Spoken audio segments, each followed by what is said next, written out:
지금 소송 생각보다 아주 빨리 이루어질 것이다. 여러분 반갑습니다. 비트캐쳐입니다. 세계 1위 부자 일론 머스크까지 비트코인을 지지한다, 매우 불리시하게 본다는 의미인 레이저 아이를 본인의 트위터 공식 프로필로 설정했다. 이게 지금 의미하는 게 무엇일까? 최근에 어떤 흐름으로 크립토 시장이 180도 분위기를 반전했습니까? 바로 트럼프가 총을 맞고도 살아나면서 암호화폐 대통령이 되겠다 하면서 장대 양봉을 들어준 이후에 비트코인 가격이 완전히 피벗하면서 지금 의미 있는 상승세를 다시금 만들어주고 있는데, 여기에 비트코인에 미친 남자 세일러 형님까지 레이저 눈이 다시 유행하고 있다라고 하면서 의미심장한 비트코인을 태그해준 사진. 어떻게 보면 미국의 정치와 그리고 자본주의 그리고 글로벌적으로 영향력 있는 인물들이 이 비트코인이라는 키워드로 점점 흡수되고 있는 굉장히 중요한 모습. 그리고 올해 머스크는 엑스페이먼트 결제 서비스를 출시할 계획이라고 밝혔고, 이런 식으로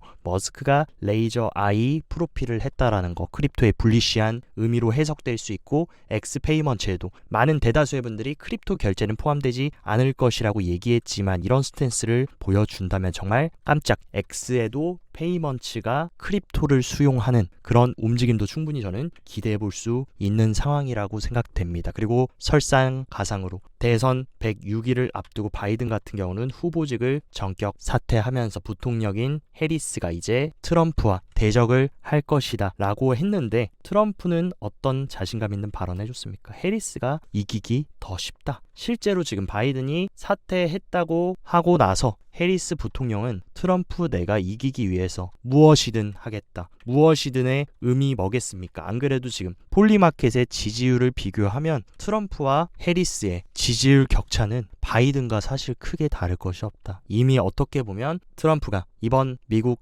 대선의 승자가 될 확률이 너무나도 확실한 상황에서, 그렇다라고 하면 해리스가 꺼내야 되는 카드 뭡니까? 수단과 방법을 가리지 않고 트럼프 물리치기 위해서 무엇이든 하겠다. 그러면 귀결되는 게 뭘까? 폭스 유명 기자인 엘리노어 터렛은 바이든 대통령이 물러나기로 한 것은 민주당 최고 지도부가 암호화폐와 블록체인 기술을 포용할 수 있는 새로운 기회다. 원래 바이든은 크립토 시장에 회의적이고 적대적인 스탠스를 취했지만 해리스가 이제 바톤을 받았고, 이제는 더 이상 물러날 곳이 없다. 트럼프한테 대항하기 위해서는 울며 겨자 먹기로라도, 가짜로라도 크립토와 블록체인 기술 포용하겠다라고 하면서 불리시한 입장을 표명해야 된다라는, 갠슬러와 엘리자베스 워렌이 과거에 이제 민주당 백악관 정책을 잘못 이끌었지만 지금 새로운 글로벌 경쟁력을 보장하고 금융포용과 번영의 새로운 시대를 예고하려면 새로운 혁신 비전을 제시해야 되고, 그것이 지금 암호화폐와 블록체인이라는 것. 그리고 대다수의 유권자들이 뭐라고 얘기하고 있습니까? 민주당 새 대선 후보 가상자산 최우선으로 둬야 된다. 안 그러면 니네 완패야. 안 그래도 지금 밀리는데 지금 찬밥 더운밥 가릴 때 아니고, 대선 조금이라도 한 표라도 더 받으려면 크립토의 친화적인 움직임 가져가야 된다라고 얘기하고 있습니다. 그리고 심지어 등록 유권자 중에 5명 중에 1명이 가상자산을 주요 사안으로 보고 있다. 얼마나 큰 비율입니까? 5명 중에 1명이면 20%가 크립토가 매우 중요한 이번 대선의 승부처인데, 지금 트럼프는 대놓고 암호화폐 대통령 되겠다라고 하면서 머스크와도 손을 잡고, 머스크도 레이저 아이까지 장착하면서 적극적으로 밀어주고 있고, 지금 진퇴양난인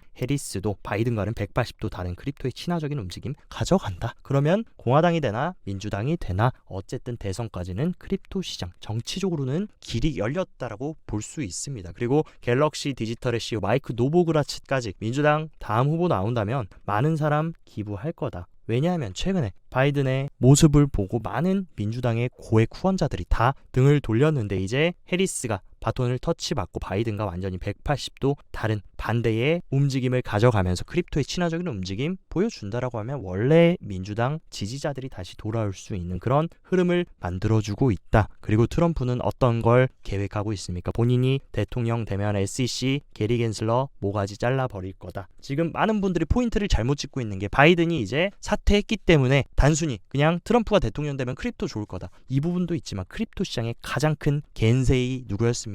게리 겐세이 게리 겐슬러였다. 근데 그 겐슬러를 트럼프가 승리한다면 완전히 모가지를 쳐버리고 여기에 누굴 앉히겠습니까? 크립토의 친화적인 SEC 위원장을 앉힌다라고 하면은 보다 부드러운 집행에 대한 비전을 불러일으킬 수 있다. 지금까지 크립토 시장이 계속 성장하지 못하고 저해를 받았던 이유, 결국에 SEC의 마구잡이식, 들쑤시개와 무분별한 규제였습니다. 근데 지금 이런 식으로 트럼프가 유리해지는 흐름, 크립토 시장의 규제도 굉장히 친화적으로 흘러갈 수 있다라는 게 중요합니다. 그리고 게리 겐슬러 같은 경우는 조 바이든이 사임하면 임기를 다 채우지 못하고 내년 초에 굉장히 빠른 시일 내에 사임할 가능성이 굉장히 높아졌다. 그리고 임기를 다 채우지 못할 것이고, 지금 바이든 사태가 단순히 트럼프가 유리해졌다 이게 아니라 블록체인 규제의 패러다임을 180도 바꿀 수 있는 그런 트리거, 중요한 트리거가 됐다라는 것을 여러분들이 캐치를 해야 됩니다. 그리고 지금 SEC가 정말 끈질기고 지겨운 소송을 이어가고 있는 크립토 시장의 대표적인 프로젝트인 리플. 근데 리플의 CEO 브래드 갈링 하우스가 이런 바이든이 사퇴하고 SEC가 조만간 완전히 박살날 흐름에서 굉장히 의미심장한 발언을 해줬습니다. 법적 해결, 지금 소송 생각보다 아주 빨리 이루어질 것이다. 왜냐하면 이제 정권이 바뀌는 흐름대로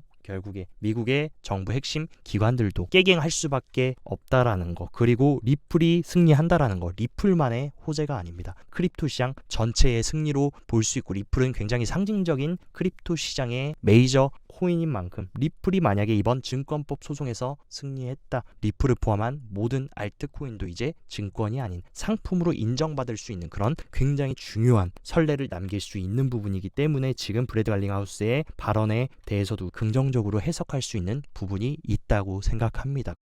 또 메가톤급 소식이 들렸는데 트럼프가 재무부 장관, 어떻게 보면 미국 자본주의에서 가장 영향력 있는 연준 의장 파월 의장과 그리고 양대산맥 누굽니까? 재무부 장관인데, 그 재무부 장관에 지금 전 세계에서 가장 많은 비트코인을 보유 중이고 비트코인을 적극적으로 홍보하고 비트코인 신봉자로 돌변한 레리 핑크를 지금 재무부 장관으로 고려를 하고 있다. 이것은 어쨌든 최종적인 결정이 난 것은 아니지만 그 결정은 트럼프가 할 것입니다. 근데 기존에 먼저 얘기가 나왔었던 건 누굽니까? JP 모건 CEO 제이미 다이먼이었는데, 제이미 다이먼이 되는 것보다는 크립토 투자자들에게는 기존부터 불리시했고 굉장히 큰 판을 짜고 있는 블랙록의 CEO 레리 핑크가 되는 것이 유리할 것으로 보이고, 이미 블랙록이라는 세계 1위 자산운용사는 크립토 시장 모든 패권을 손아귀에 쥐기 위해서 어떤 움직임 가져가고 있습니까? 비트코인 현물 ETF를 출시하면서 비트코인의 적극적인 판매자 역할을 함과 동시에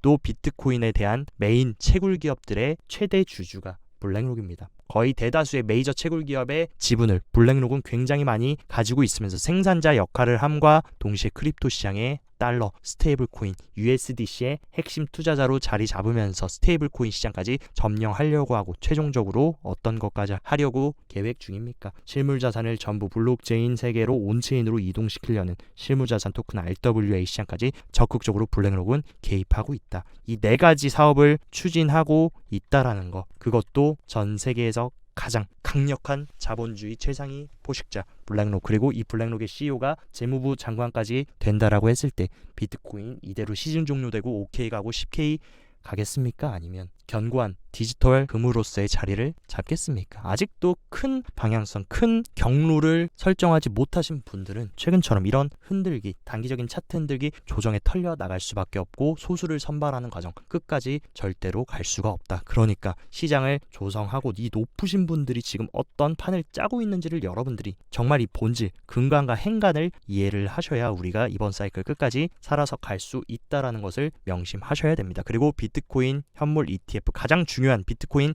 가격 상승에 있어 수요따는 ETF의 유입입니다. 근데 11일 연속으로 엄청난 유입이 들어오고 있고, 단순히 두 자릿수의 유입이 아니라 이런 세 자릿수의 유입, 그리고 특히나 어떤 기관의 유입이 가장 큽니까? 1위 자산운용사와 3위 자산운용사의 유입이 지금 적극적으로 들어오고 있다라는 것. 기관들은 지금 후반전을 준비하고 있다고 확실하게 분위기가 바뀌었다라고 인지할 수 있습니다. 그리고 6월 중순, 가장 분위기 안 좋았던 6월 중순과 7월 초 어땠습니까? 이런 식으로 빨갛게 물들면서 물량이 빠져나가면서 비트코인 가격이 하락했는데 지금은 그때와 완전히 다른 흐름, 이런 식으로 11일 연속 유입이 들어오고 있다라는 거, 기관들은 지금 싼 가격에 바이 더 딥 하고 있다라는 것을 우리가 체크할 수 있다. 그리고 지난주 디지털 자산 펀드 유입세를 체크해보면 지금 3주 연속으로 굉장히 의미 있는 물량의 유입세가 들어오고 있고, 특히나 비트코인으로 강한 바이 더 딥과 함께 이더리움 현물 ETF 출시도 준비를 하듯이 의미 있는 유입이 들어오고 있다. 여기서 우리가 체크할 수 있는 거, 기관들이 다시 컴백하고 있다는 것을 여러분들이 인지를 하셔야 됩니다.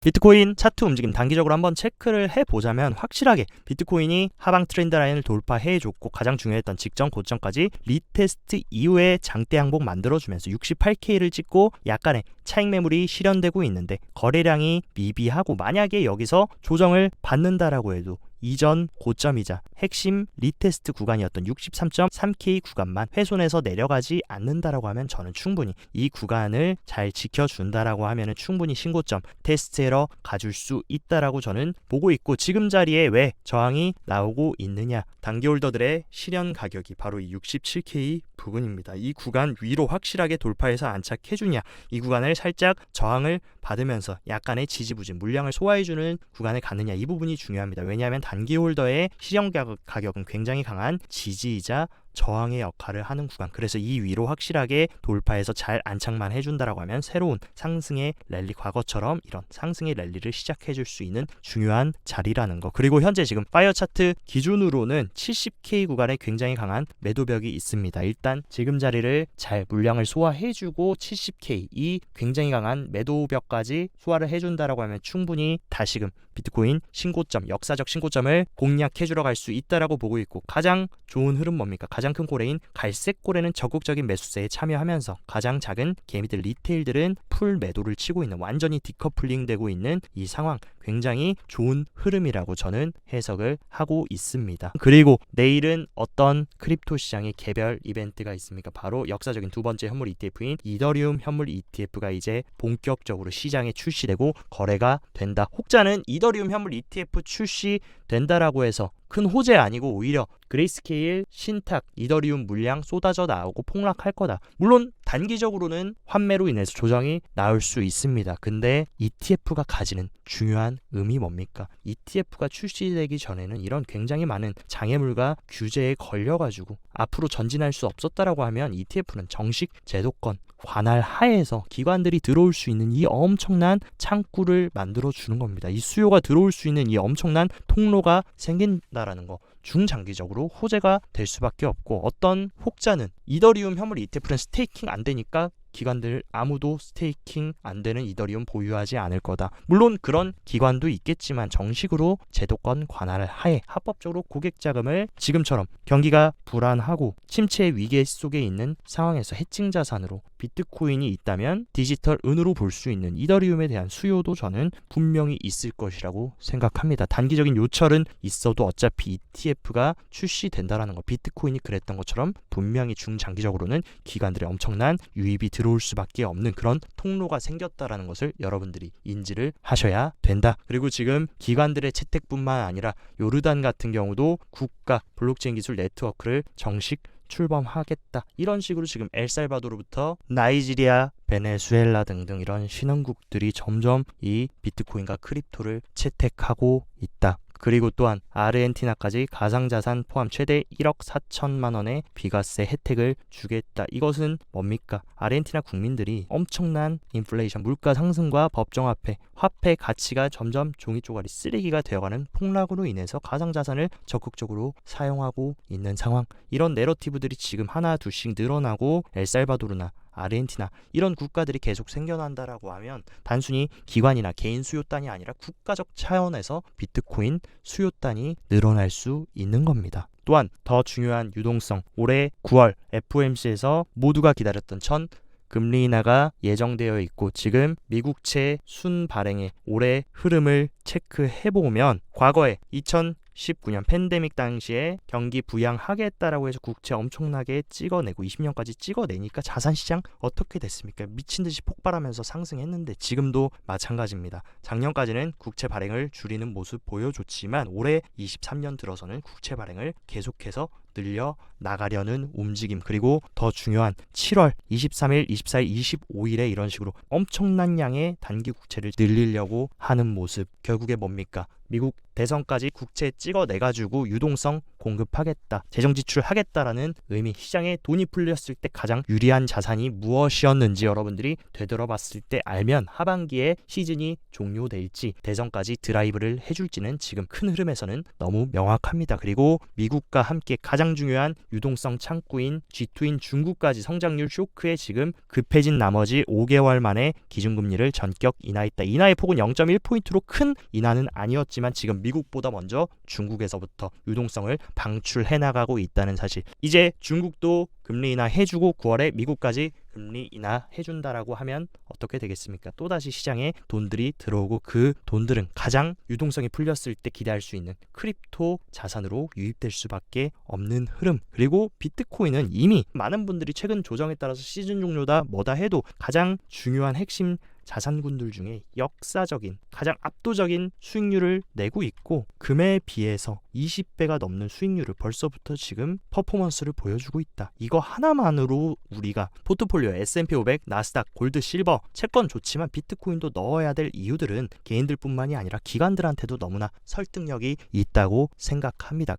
몇 가지 우리가 온체인 데이터들도 체크를 해보면 코인베이스 프리미엄 30일 이동평균선이 저점을 찍고 피벗하는 움직임, 과거에도 코인베이스 프리미엄 32평이 피벗했을 때 어떤 움직임 나왔습니까? 딥을 찍고 상승하는, 조정 이후에 상승이 나오는, 조정 이후에 상승이 나오는 모습을 보여줬기 때문에 지금도 좋은 조정이 끝나고 나서 바이더딥하면서 기관들 자금, 코인베이스 프리미엄에 기관 유입세가 들어오면서 시장 분위기를 반전시켜줄 수 있는, 과거의 패턴과 전혀 다를 것이 없는 좋은 추세 반전을 보여주고 있습니다. 그리고 더 중요한 1000개 이상의 비트코인을 보유 중인 고래의 수는 올타임 하이. 비트코인 가격은 조정을 받고 아직 올타임 게이 갱신을 못했지만 1000개 이상의 비트코인을 가지고 있는 거, 개인이겠습니까? 아니면 기관이나 고래겠습니까? 당연히 고래일 수밖에 없는데 고래들은 오히려 빠질 때 더 많이 사가지고 올타임 하이를 갱신했다라는 거, 완벽한 고래들의 매집과 축적을 맛있게 했다라고 볼 수 있습니다. 그리고 단기홀더의 MVRV도 보면 이런 식으로 음수에 빠져 있었지만 다시금 비트코인 가격이 반등해줌에 따라서 다시 이 1포인트 위로 안착을 해줬다. 과거에도 이런 식으로 1포인트 위로 안착을 해주면서 단기홀더의 MVRV가 상승해줬을 때 의미 있는